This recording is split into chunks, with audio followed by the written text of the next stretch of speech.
कहते हैं जब किसी देश में कोई बड़ा बदलाव करना हो तो सबसे पहले उसकी शिक्षा नीति को बदलना चाहिए, और भारत में इसकी शुरुआत हो गई है। भारत सरकार के मानव संसाधन विकास मंत्रालय ने नई शिक्षा नीति की घोषणा की थी। इसलिए आज हम आप सबको बताएंगे कि इस देश के तमाम छात्रों, उनके परिवार, उनके माता पिता के जीवन में अब क्या क्या बदलाव आने वाले हैं। अगर आप छात्र हैं या किसी छात्र के माता पिता हैं तो आपको ये सारी जानकारियां बहुत ध्यान से सुननी चाहिए, और अगर आप चाहें तो इसे नोट भी कर सकते हैं।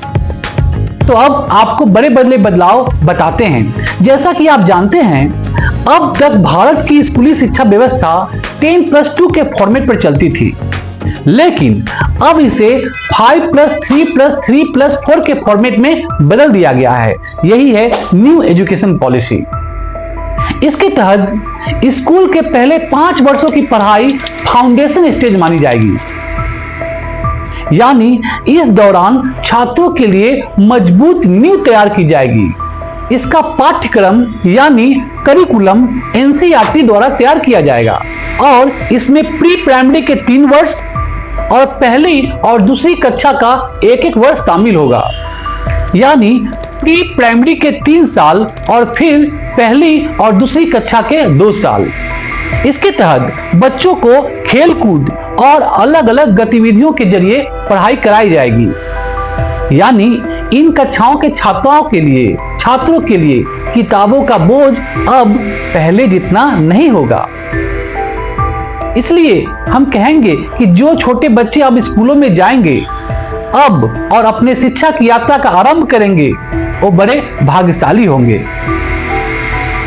इसके बाद अगले 3 साल यानी तीसरी कक्षा से 5वीं कक्षा तक की पढ़ाई के दौरान छात्रों को भविष्य के लिए तैयार किया जाएगा।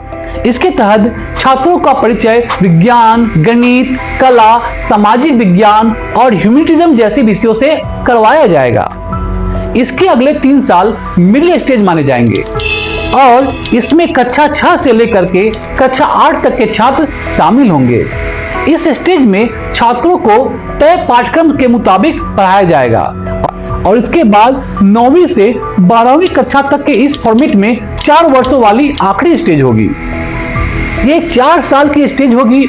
इसमें छात्रों में किसी विषय के प्रति गहरी समझ पैदा की जाएगी, उनकी विश्लेषण क्षमता को बढ़ाया जाएगा, और उन्हें जीवन में बड़े लक्ष्य निर्धारित करने के लिए प्रेरित किया जाएगा। लेकिन सबसे महत्वपूर्ण बात यह है कि अब स्कूलों में पहले जैसा स्ट्रीम सिस्टम नहीं होगा। इसका मतलब यह है कि यानी अगर आर्ट्स का कोई छात्र फिजिक्स की पढ़ाई करना चाहता है तो अब वो ऐसा कर पाएगा, और अगर अकाउंट्स का कोई छात्र, कॉमर्स का कोई छात्र इतिहास की पढ़ाई करना चाहता है तो वो भी ऐसा कर सकता है।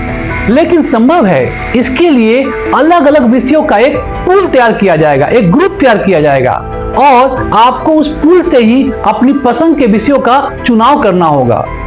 यानी अगर विज्ञान के छात्र को इतिहास में दिलचस्पी है और उसके पूल में ये दोनों विषय शामिल है, छात्र इनकी पढ़ाई एक साथ कर सकता है। हालांकि अभी इस पर पूरा स्पष्टीकरण आना बाकी है, लेकिन पहले की जो व्यवस्था होती थी, हमारे यहाँ 3 स्ट्रीम मानी जाती थी। या तो आप साइंस लेते थे, या कॉमर्स लेते थे, या फिर आर्ट्स यानी ह्यूमैनिज्म लेते थे। और अगर आपने ह्यूमैनिज्म ले लिया है तो आप साइंस नहीं पढ़ सकते थे।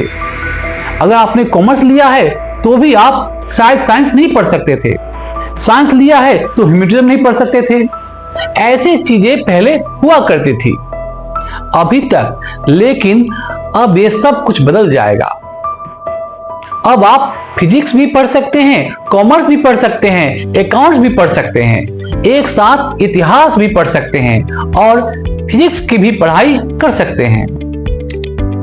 दूसरी महत्वपूर्ण बात यह है कि 5वीं कक्षा तक की पढ़ाई अब मातृभाषा में, स्थानीय भाषा में और आपकी राष्ट्रभाषा में होगी।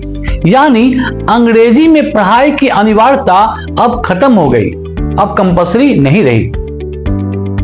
अब अंग्रेजी में पढ़ाई की जो कंपल्सरी थी अब वो नहीं रहेगी। ये एक बहुत बड़ा बदलाव है।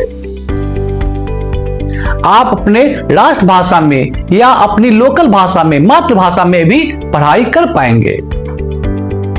उदाहरण के लिए अगर आप 5वीं कक्षा तक अपने बच्चों को मराठी, संस्कृत या गुजराती भाषा में पढ़ाना चाहते हैं तो आप ऐसा अब कर पाएंगे और अंग्रेजी सिर्फ एक विषय के तौर पर आपको पढ़ाई जाएगी। यानी स्कूलों को जबरदस्ती अंग्रेजी का सौंपना, थोपना, अब ऐसा दौर खत्म हो गया।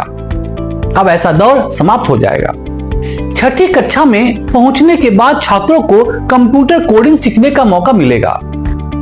यानी अब भारत के छात्र चीन जैसे देशों की तर्ज पर छोटी उम्र में ही सॉफ्टवेयर और मोबाइल फोन एप्लीकेशन बनाने का तकनीक सीख पाएंगे और 6ठी कक्षा से ही छात्रों को इंटर्नशिप करने का भी मौका मिलेगा।